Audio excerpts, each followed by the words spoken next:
eh, mengenai pembobotan pantai, mengenai apa namanya prioritas kerusakan pantai ya, dan penanganan. Kita share dulu, mohon izin share kontennya.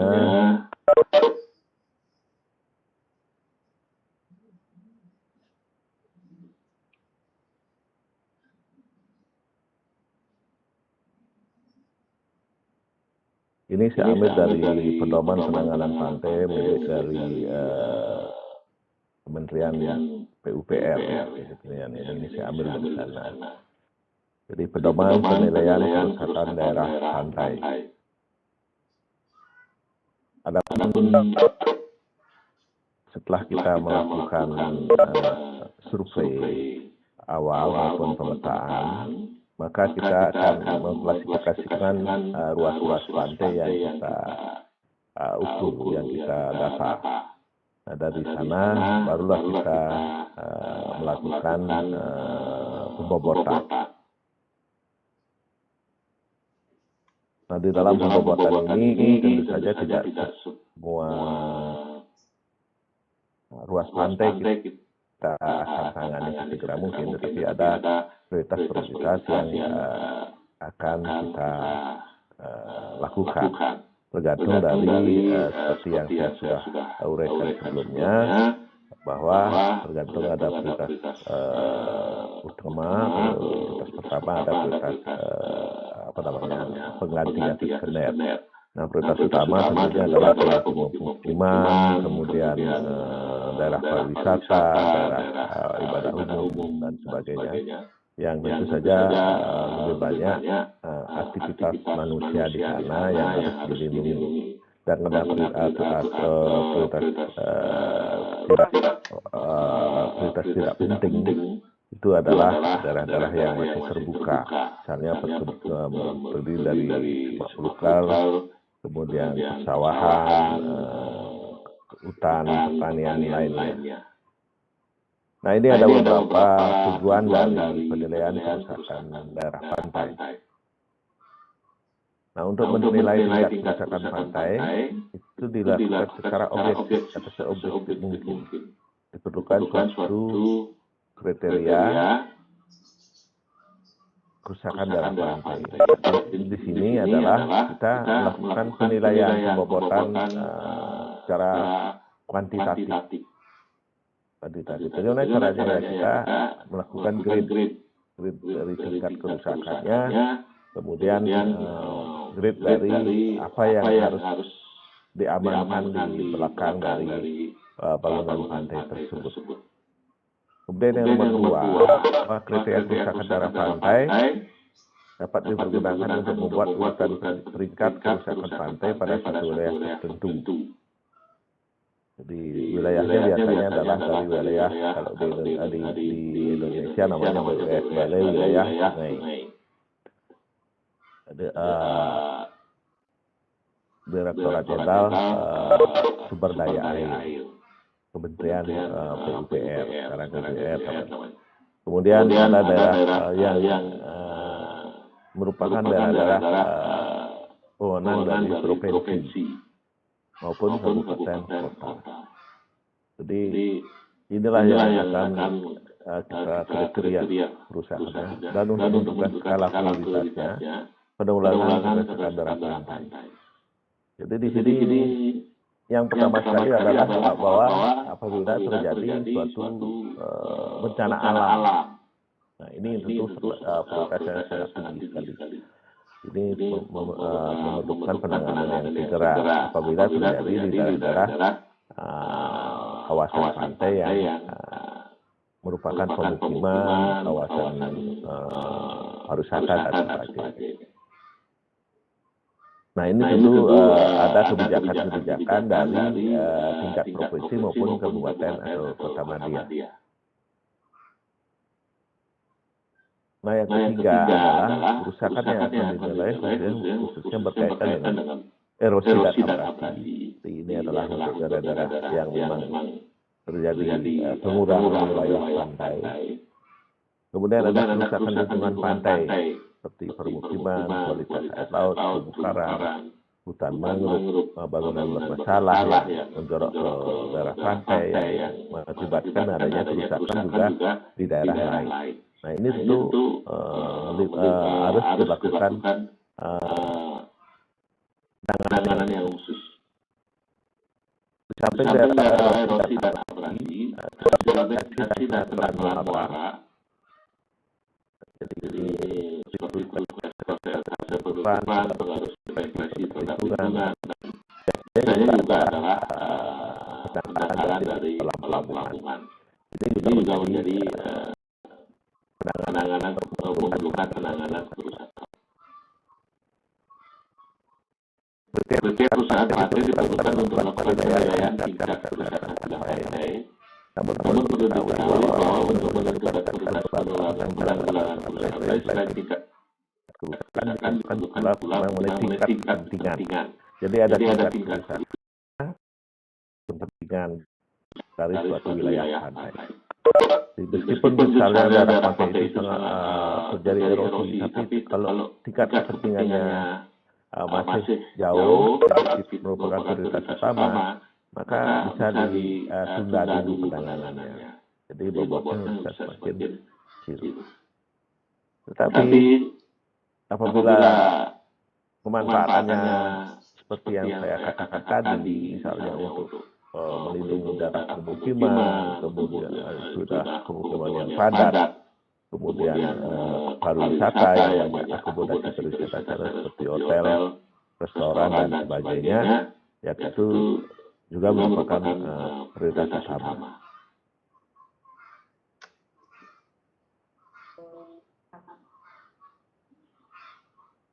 Nah kalau kita lihat skematis dari prosedur pendoban pendataan daerah pantai, jadi prosedur pembobotan itu ada kriteria kerusakan daerah pantai. Jadi ada kriteria kerusakan yang daerahnya sangat rusak, kemudian sedang dan tidak rusak atau sedikit. Kemudian bobot tingkat kerusakannya sejauh mana? Apakah dia perlu penanganan segera atau hanya bisa diselesaikan secara berkala? Nah, ini tentu saja adalah adanya bobot tingkat kepentingannya.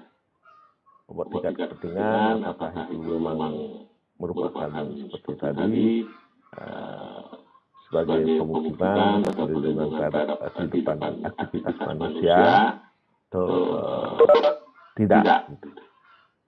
Nah inilah yang menentukan kita melakukan prosedur pembobotannya. Setelah kita melakukan prosedur pembobotan, nanti akan secara kualitatif kita akan melakukan urutan tingkat kerusakan daerah pantai yang kita tangani. Nah biasanya di dalam suatu perencanaan itu diambil misalnya 10 km atau 5 km dan sebagainya. Kenapa seperti itu? Karena ya memang penanganan pantai itu tidak bisa dilakukan secara menyeluruh karena biayanya sangat tinggi.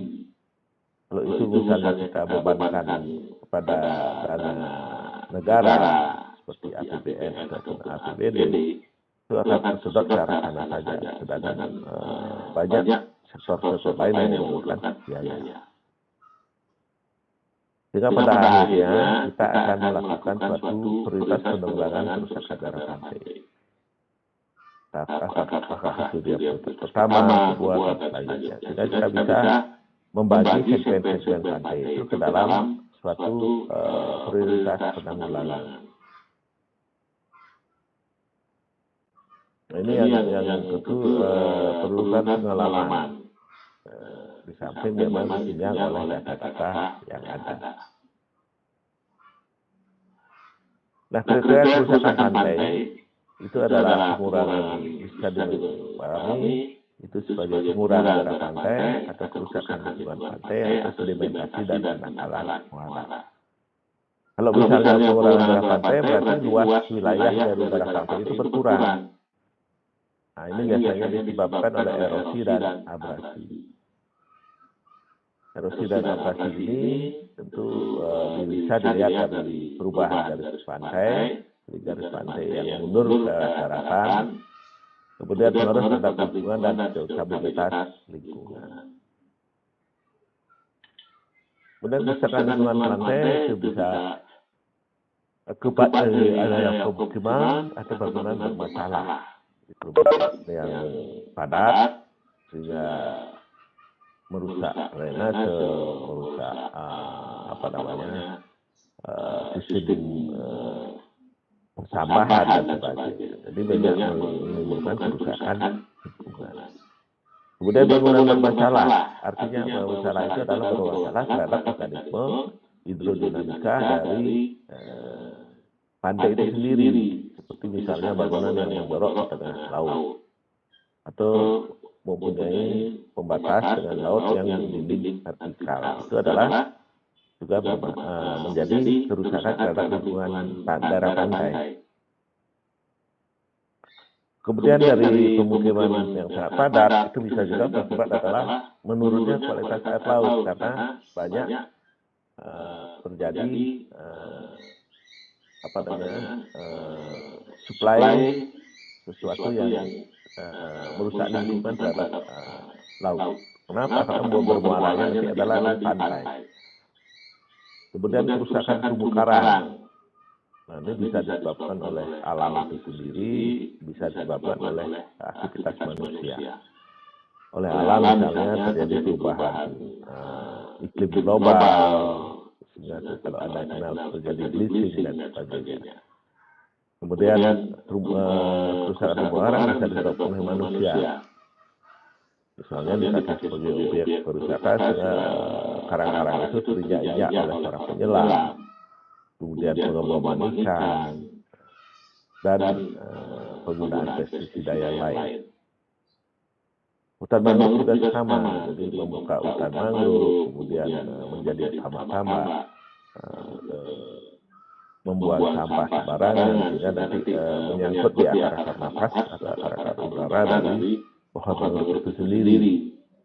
Nah, ini yang bisa lihat secara nyata di hutan-hutan mangrove yang biasa kita lihat setiap hari kalau ada berjalan dari Denpasar ke Kota Siki. Itu banyak sekali sampah-sampah plastik melekat yang menutupi akar-akar dari mangrove itu. Sampah plastik itu yang menyebabkan terjadinya matinya juga mangrove itu sendiri. Kemudian yang kritik kerusakan pantai yang ketiga adalah sedimentasi dan pendangkalan muara. Pendangkalan muara ini bisa presentasi penutupannya juga berpengaruh terhadap lingkungan sendiri.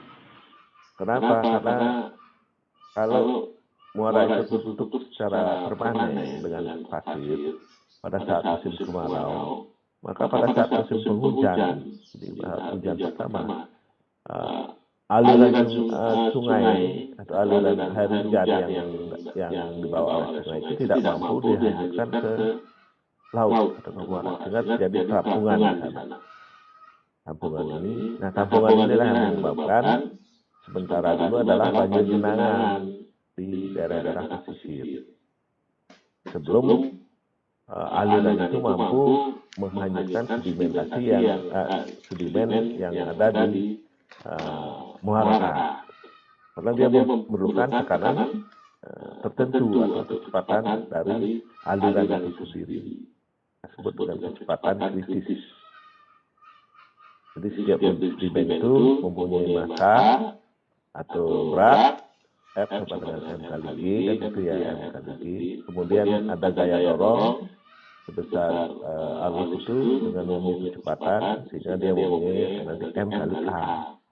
Apabila M kali A lebih besar dari M kali G, maka pasir itu mengalir atau terhanyut. Tapi kalau dia M kali G-nya lebih besar dari M kali A-nya, kecepatan air itu tidak begitu besar dan dia tergenang, maka dia tetap akan air itu terbendung. Sehingga terjadilah genangan-genangan di daerah-daerah pesisir. Itu kira-kira yang mengalami kerusakan pantai. Nah, bobot tingkat kerusakan pantai itu bisa dibagi menjadi 3. Jadi, bobot kerusakan akibat erosi abrasi seperti tadi, kemudian sedimentasi dan kerusakan lingkungan. Nah, kita bisa bagi dia. Misalnya ringan, erosi abrasi itu adalah bobotnya 50%. Sedimentasi 25. Kenapa? Karena bobot kerusakan dari sedimentasi lebih kecil. Nah, kerusakan lingkungan mungkin lebih sama dengan kita anggap ya hampir sama dengan erosi abrasi. Kita anggap ya 20 bobot. Nah, kerusakan sedang, ini 150, 100. Berat 150, 150. Amat berat 200, 200. Amat berat 250. Kita lihat bisa tingkat kepentingan yang bobot misalnya usaha seperti ibadah, industri berbesar, standar budaya, daerah internasional, jalan negara, bandar udara, daerah perkotaan dan perdagangan, itu bisa bobot hampir 175 sampai 200. Kemudian desa, jalan provinsi, kabupaten, pelabuhan, daerah wisata nasional, industri sedang itu bisa ambil 125 sampai 175. Nomor 3, tempat wisata domestik, tamak dan lahan pertanian intensif 100 sampai 125. Kemudian lahan pertanian, tamak tradisional itu bisa 75-100. Hutan lindung, hutan mangrove ini ya tentu saja tidak ada yang manusia yang dilindungi, ini bisa bobotnya lebih kecil, 50 sampai 75. Kemudian sumber material, bukit pasir dan lahan kosong itu antara 0 sampai 50. Ini kira-kira kita kelihatannya dari tingkat kepentingannya, sedangkan dari tingkat kerusakan pantai bisa kita bobot lebih kecil. Nah, kemudian setelah itu kita jumlahkan nilai bobot kerusakannya. Apabila dia lebih besar dari 500, amat sangat diutamakan. Jadi memang harus segera dilakukan penanganannya. Kemudian dari 500 sampai 49 sangat diutamakan, 300 sampai 399 diutamakan, 200 sampai 299 kurang diutamakan, lebih kecil 200 tidak diutamakan. Nah, ini kita buat sendiri nanti jumlahnya. Misalnya contohnya ya di lokasi A. Nah, di sini tertulis Balai USA. Kawasan A1 terjadi erosi dan abrasi. Berarti kita tarik angkanya erosi abrasi adalah sekitar 50 sampai 100. Jadi 150 jumlahnya. Kemudian sedimentasinya tidak ada, lingkungannya 200, skornya 350, tingkat kepentingannya 200, karena dia tingkat kepentingannya adalah dipakai sebagai ini, misalnya pariwisata. Kemudian skornya 350, kemudian tingkat kepentingan 200, sehingga jumlahnya 550. Jadi prioritasnya diamat segera dilakukan, karena nilai dari bobot totalnya adalah 550. Jadi 550 itu lebih besar dari 500, amat sangat diutamakan. Misalnya kawasan A diperoleh sedimentasi, nilainya 100, lingkungannya 100, skornya 200, ini teman ini 200, kemudian tingkat kepentingannya 150, berarti nilainya 350. Nah, prioritasnya C, jadi C itu adalah diutamakan saja. Kemudian ada kawasan A3, mungkin belum terdata. Nah, kawasan B1 sekian, ini adalah contoh dari suatu kerusakan. Nah, pemecahan masalahnya, misalnya proses penilaian terlalu dekat dengan garis pantai, kita lakukan penyembukaan bahwa pemukiman yang di dekat pantai itu di samping merusak lingkungan pantai, dia juga risikonya sangat tinggi apabila terjadi badai. Jadi di samping memang menyalahi aturan perda. Biasanya perda itu mempunyai sempatan pantai. Kemudian alternatif kedua untuk pemecahan masalah ini apabila terjadi pemukiman nelayan yang perlu dekat dengan garis pantai adalah penataan permukiman nelayan. Jadi membuat suatu program penataan kawasan pantai, sehingga kita bisa secara bersama-sama atau serentak menata dari pemukiman nelayan tersebut, misalnya dengan relokasi dan sebagainya. Nah, kalau misalnya ini agak susah dilaksanakan, maka kita melakukan perlindungan dengan membangun tembok laut. Jadi kita mengambil lahan ke arah laut lagi, supaya ada atau ruang bebas antara pantai dan pemukiman itu tadi. Kemudian yang lainnya adalah memberikan gambaran atau sosialisasi mengenai contoh-contoh desa nelayan yang sudah tertata dengan bagus.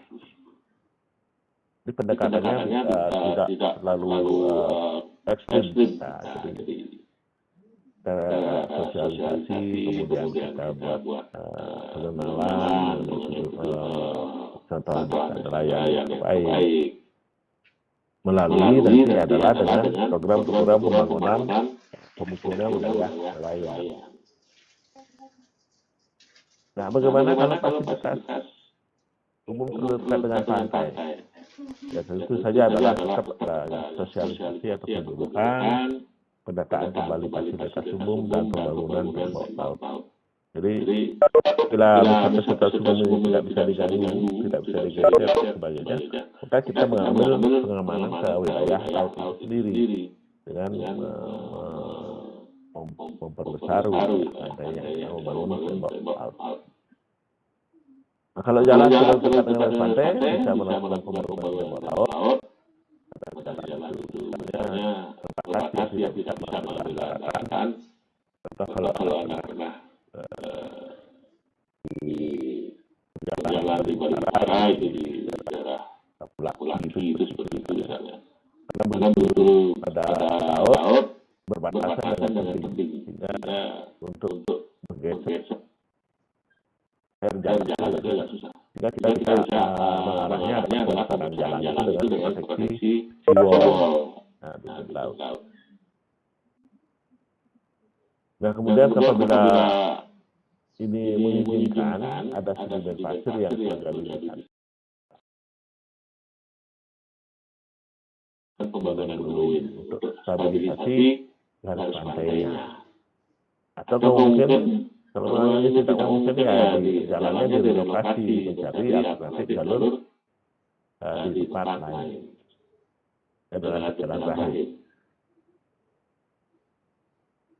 Kemudian erosi dan erosi pantai, jadi pengaktifan pelindung pantai alami, misalnya dengan melakukan kesadaran masyarakat menanam pohon mangrove, kemudian membersih pantai dan sebagainya.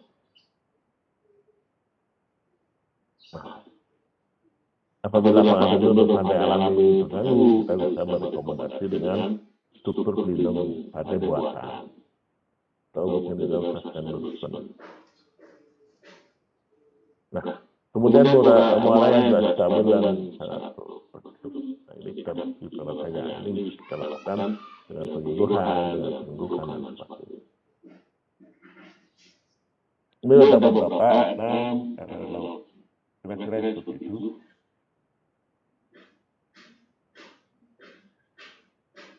Kalau contoh lainnya mungkin sudah saya coba tampilkan. Rasanya saya pernah membuat itu omnibus sebentar.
Sebentar.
Nah, saya pernah dulu membuat, tidak tahu di mana ini.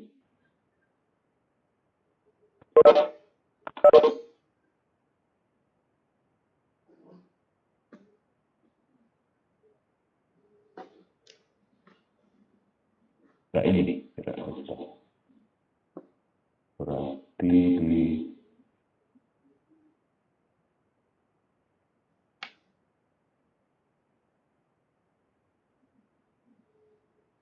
laporan produktivitas.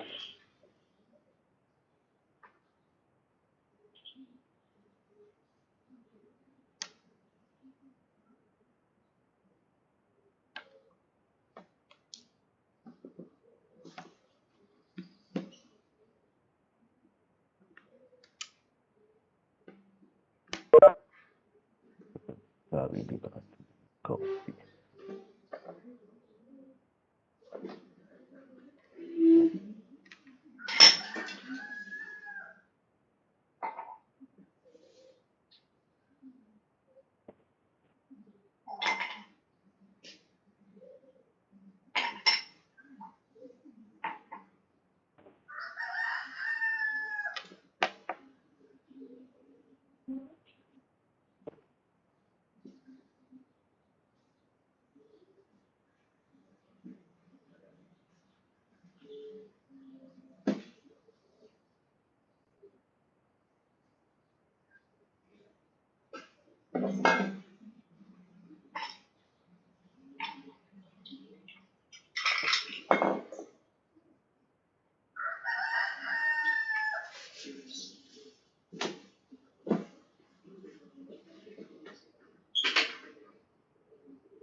Sudah saya share.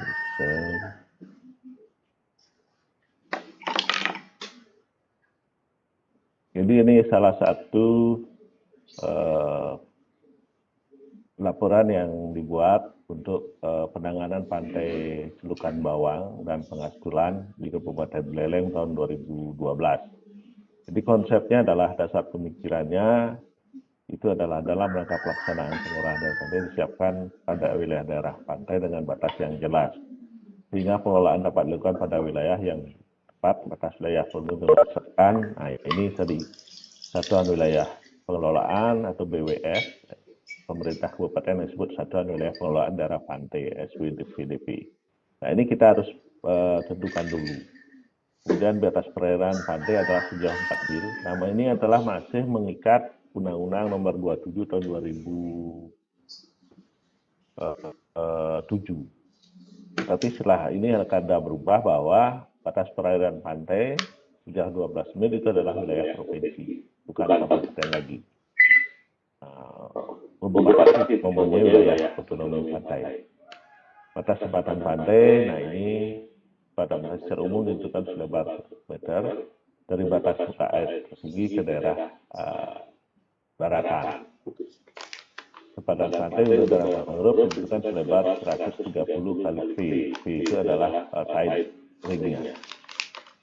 Misalnya pasang surut di daerah itu 2 meter, berarti hutan mangrove itu mempunyai simpadan 2 meter kali 130, berarti sekitar 260 meter simpadan. Sepadan pantai untuk daerah perkotaan dan daerah bisnis dibutuhkan selebar 50 meter sampai 100 meter dari batas muka air tertinggi dengan keadaan topografi dan peruntukan lahan setempat. Nah ini biasanya kalau misalnya daerahnya masih daerah tidak termanfaatkan, biasanya diambil pada 100 meter. Tetapi kalau sudah penuh dengan kegiatan pariwisata atau pemukiman, tergantung dari kebijakan pemerintah atau kabupaten, atau kota di sana. Jadi diatur di dalam perdanya. Bisa ada yang 50 meter atau kurang dari 100 meter. Batas daratan pantai. Batas daerah pantai adalah darat yang berada di bawah elevasi plus 100 meter. Jadi dari MSL. Nah ini yang disebut dengan daerah pesisir sebenarnya. Jadi di bawah elevasi plus 100 dari MSL. Daratan pantai secara umum ditentukan sebesar selebar 2 km di batas muka air tertinggi ke arah daratan.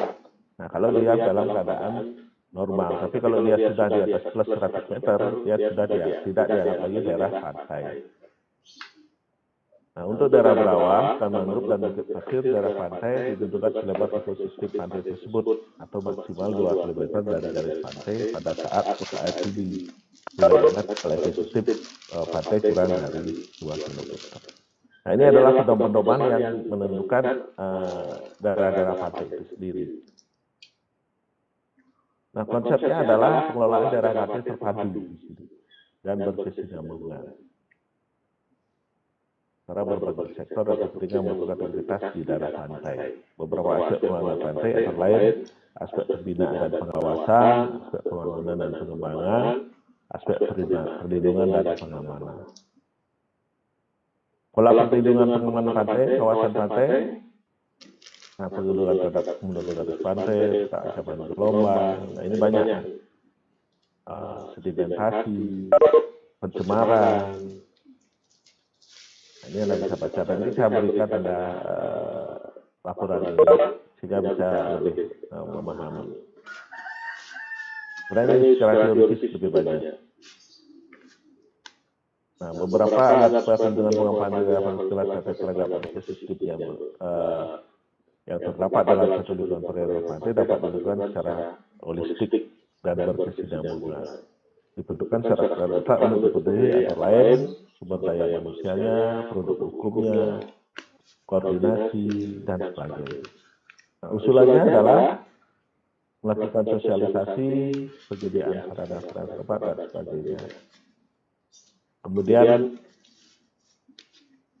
bisa juga adalah berupa perlindungan penetapan dilakukan berdasarkan hasil sosialisasi dari masyarakat tersebut.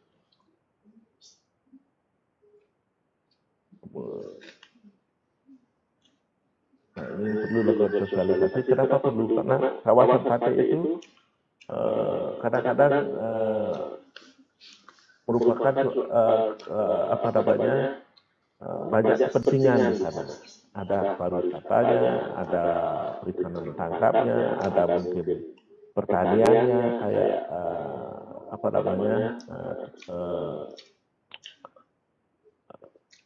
rumput laut dan sebagainya. Dan ada juga kawasan kadang-kadang di satu sisi ada tempat produksi apabila terhadap terumbu karang atau mangrove yang ada di sana.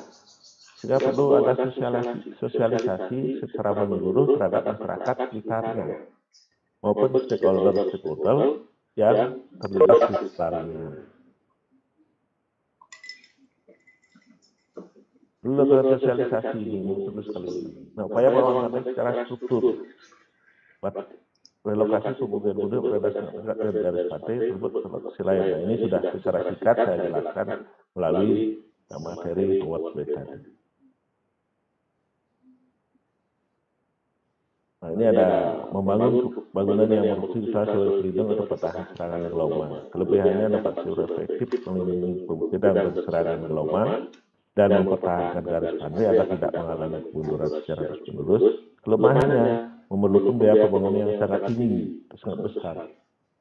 Kemudian dapat mengurangi akses bagi publik untuk menikmati pemandangan pantai serta menimbulkan perubahan bentuk pantai. Jadi ada untung ada ruginya. Sampai memerlukan biaya besar, kerugiannya adalah akses ke pantai yang terbatas dan pemandangan juga akan jadi berkurang secara alami, natural. Nah, ini ada beberapa contoh penanganannya. Ini adalah dari hasil peta yang sudah terukur. Kita bagi dia segmen-segmen pantai itu berdasarkan nama desanya di sana. Ini ada Pantai Pengastulan, Pantai Umahnya, Pantai Celukan Bawang. Nah, ini kita lakukan secara intensif. Nah, setelah ini kita lakukan penilaiannya. Namun ke dalam penilaian setelah kita lakukan pemetaan. Nanti saya bagikan sebagai bahan bacaan. Kemudian untuk konsepnya, ya, karena ini lama sudah. Material penjujurnya ada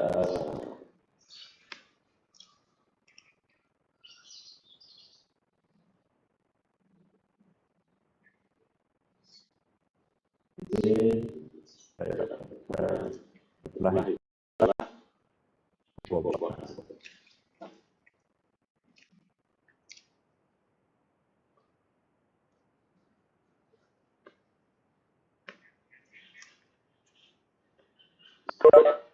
Nah, ini adalah nanti adalah pemilihan tipe bangunan dan prioritas penanganannya.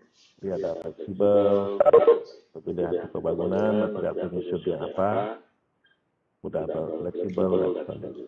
Nah, ini adalah salah kemudahan materialnya, ukuran batunya, struktur batunya, kemudian struktur bangunan pantainya, kemudian ada tempatan lagi. Maaf, bukan ini sudah. Ini adalah hitungannya. Nah, pembobotannya seperti ini. Nanti mungkin saya cari dulu materinya. Akan diperoleh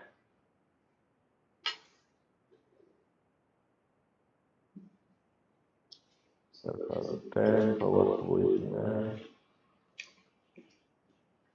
Nah, seperti ini. Nah, ini nanti saya cari dulu di mana dia letak perhitungannya. Nah, ini adalah lokasi-lokasi yang tadi dipetakan. Jadi ada Pantai Celukan Bawang, ada Pantai Brobong, Pantai Raja Sabu, Pantai Manyar, Pantai Lokopakse, Pantai Pengastulan. Nah, berdasarkan kerusakan atau erosi abasi dan tingkat kepentingannya diperoleh angka bobot 400, 200, 220, 20. Sehingga nanti ini adalah ada prioritas di Pantai Celukan Bawang itu adalah prioritasnya A, segera, amat segera. Kemudian Pantai Brobong kecil, B, A. Nah, kemudian dari berdasarkan kerusakan sedimentasinya dan pendangkalannya dan tingkat pendangkalannya itu pantai yang ini tidak ada prioritasnya. Tetapi dari Pantai Pengastulan karena ada sungai di sana dan bermuara di pantai itu ada bobotnya, ada prioritas dulu. Kemudian berdasarkan kerusakan sedimentasi pendangkalan dan tingkat itu ada.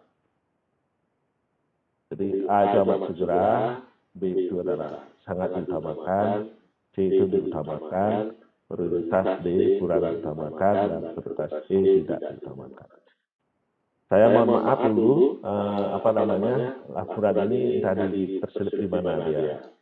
Saya cari ini akan saya share ke korbannya supaya lebih bisa dimengerti.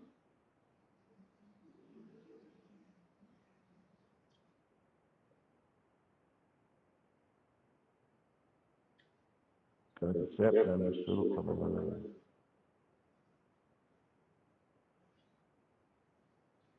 Tidak ada tadi.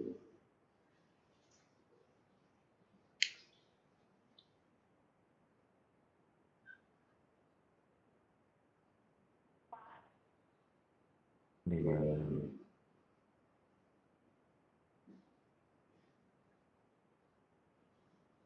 Oh, di sini. Betul saya.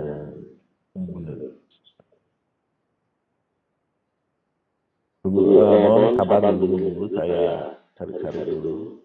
Nanti kalau sudah ketemu, saya akan share.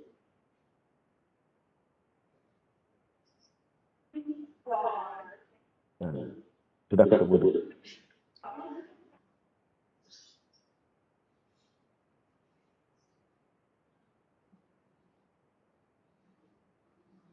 Bisa.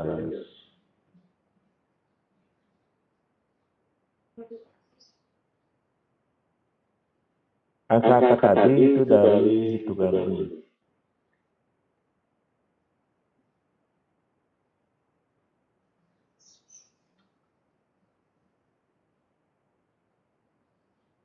Nilaian kerusakan pantai. Nah, ini dari pantai itu kita diketahui kalau erosi perubahan garis pantainya seperti apa, definisinya, apakah ringan, sedang atau berat, amat berat dan sangat berat. Jadi ini ada angka-angka secara kuantitatif. Sebenarnya perubahan garis pantai apabila dia hanya 5,5 meter per tahun itu dianggap ringan.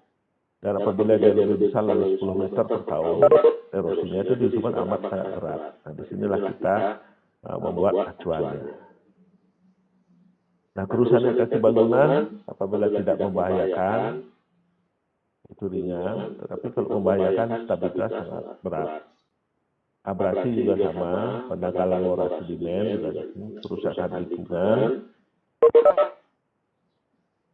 penangkalan lora sungai. Nah, ini ada kriterianya, kriteria kerusakannya.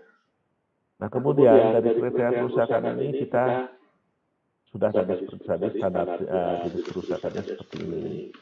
Kemudian tingkat kepentingannya amat sangat penting, ini sudah di kuliah juga sudah. Sehingga jenis tingkat kepentingan pantai, kepentingan negara itu koefisiennya 1,75, kepentingan provinsi 1,5, kepentingan domestik 1,25.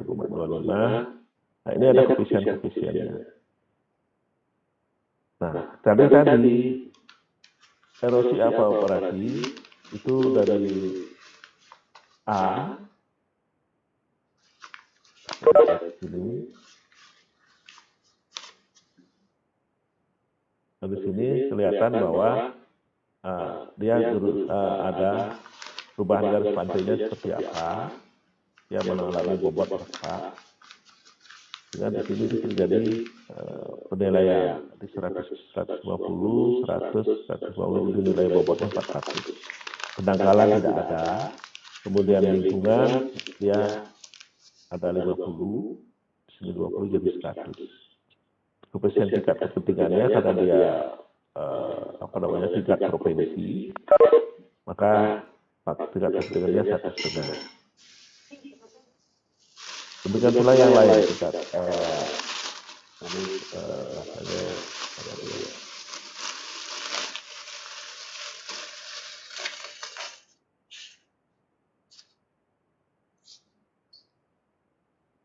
Nanti tak ada tamu, kemudian banyak dan sebagainya. Dan sini angkanya. Sehingga nanti dilihat hasil yang saya bayangkan adalah ini. Perhitungan tadi itu asalnya dari sini. Jadi mungkin saya bisa ambil atau nanti saya lengkapi PowerPoint-nya. Saya akan ambil satu contoh dari awal, dari sini, apa faktor-faktornya kedelai dan kerusakan pada ini, satu contoh yang kemudian nanti akan saya bawa ke PowerPoint.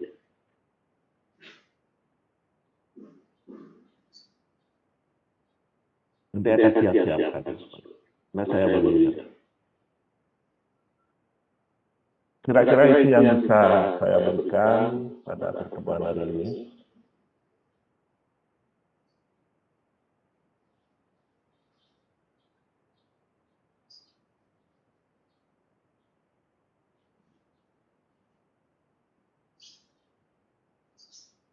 Juga nanti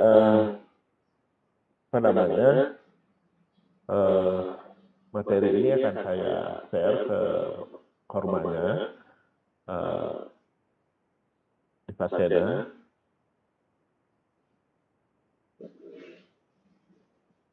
Baik, Pak.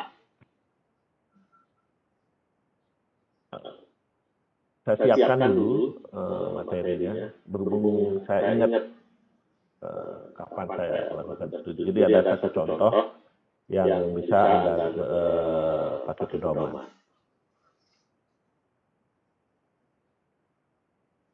Ada yang ditanyakan kira-kira dari materi bobot tingkat kerusakan pantai?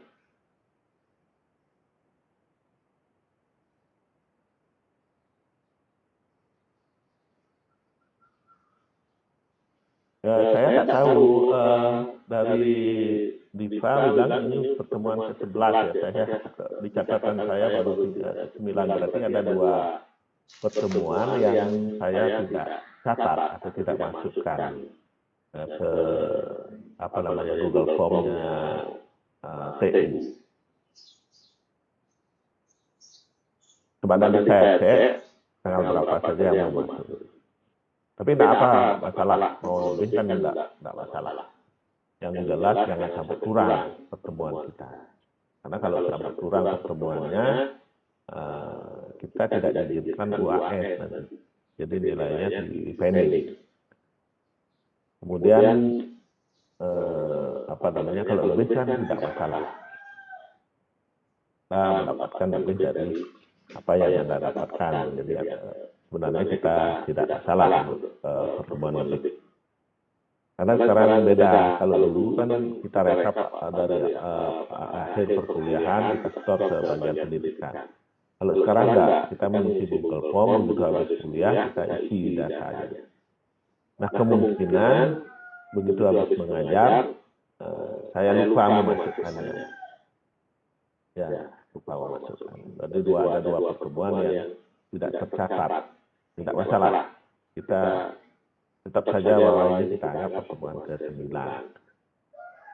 Kemudian untuk pergantian dosen, saya belum koordinasi dengan Prof. Sile.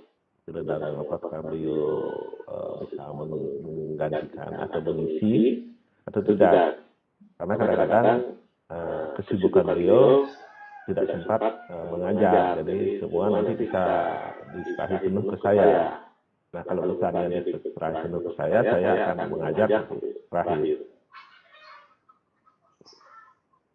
Karena ada mata kuliah sedimentologi kalau tidak salah, itu juga sama saya, nanti kan bisa beliau di sana penuh, saya di sini penuh. Nah, biasanya seperti itu. Tak tahu, kalau beliau ingin mengajar, Pak Prof. Sile Darmo ingin mengajar, ya saya akan serahkan, akan saya instruksikan ke Anda untuk menghubungi beliau. Saya belum menghubungi dan belum diskusi, lupa waktu itu.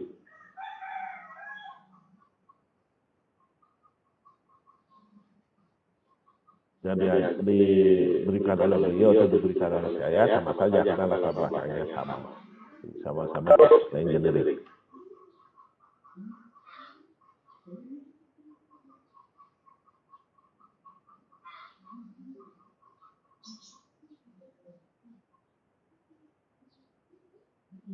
Oke, ada yang ditanyakan? Jadi saya mohon maaf, nanti saya akan siapkan materi ini.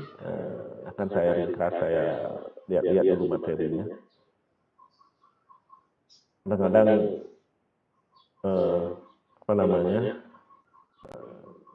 banyak lupanya. Oh, saya pernah di sini, pernah rasanya pada sini gitu.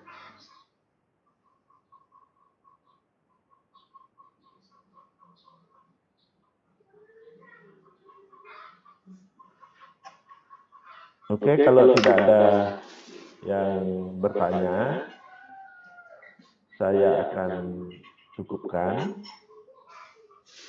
materi hari ini sambil menunggu. Saya lupa lagi mengenai masalah UTS itu kemarin beberapa minggu yang lalu saya dapat sempat diskusi dengan Pak WD1, Pak Hendrawan, bahwa nanti UTS itu akan dijadwalkan oleh fakultas.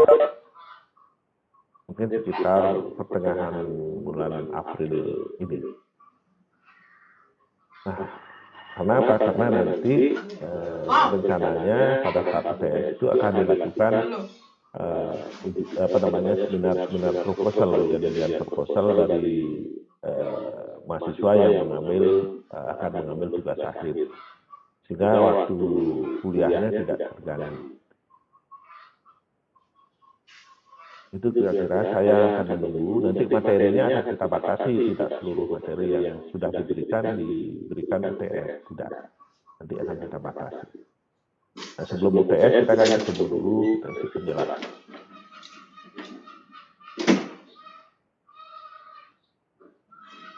Nah, untuk absen ini tolong formalnya melaporkan ke saya supaya saya bisa langsung melaporkan ke PT. Baik, Pak. Ada yang bertanya?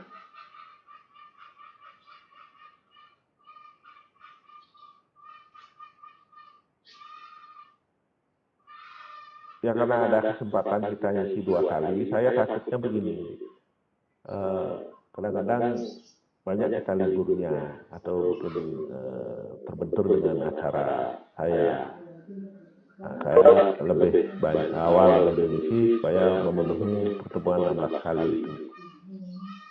Jadi kalau sudah 16 kali, mungkin kita sudah lebih mengawali, sehingga bisa waktu yang tersisa itu bisa ada manfaatkan untuk mata kuliah yang lain.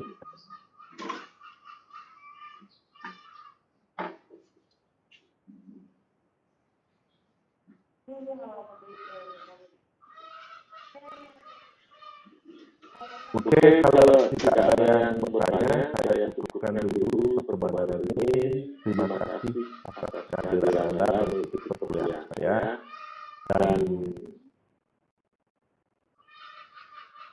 juga ini akan saya tutup dengan ucapan selamat pagi. Terima kasih. Terima kasih, Pak.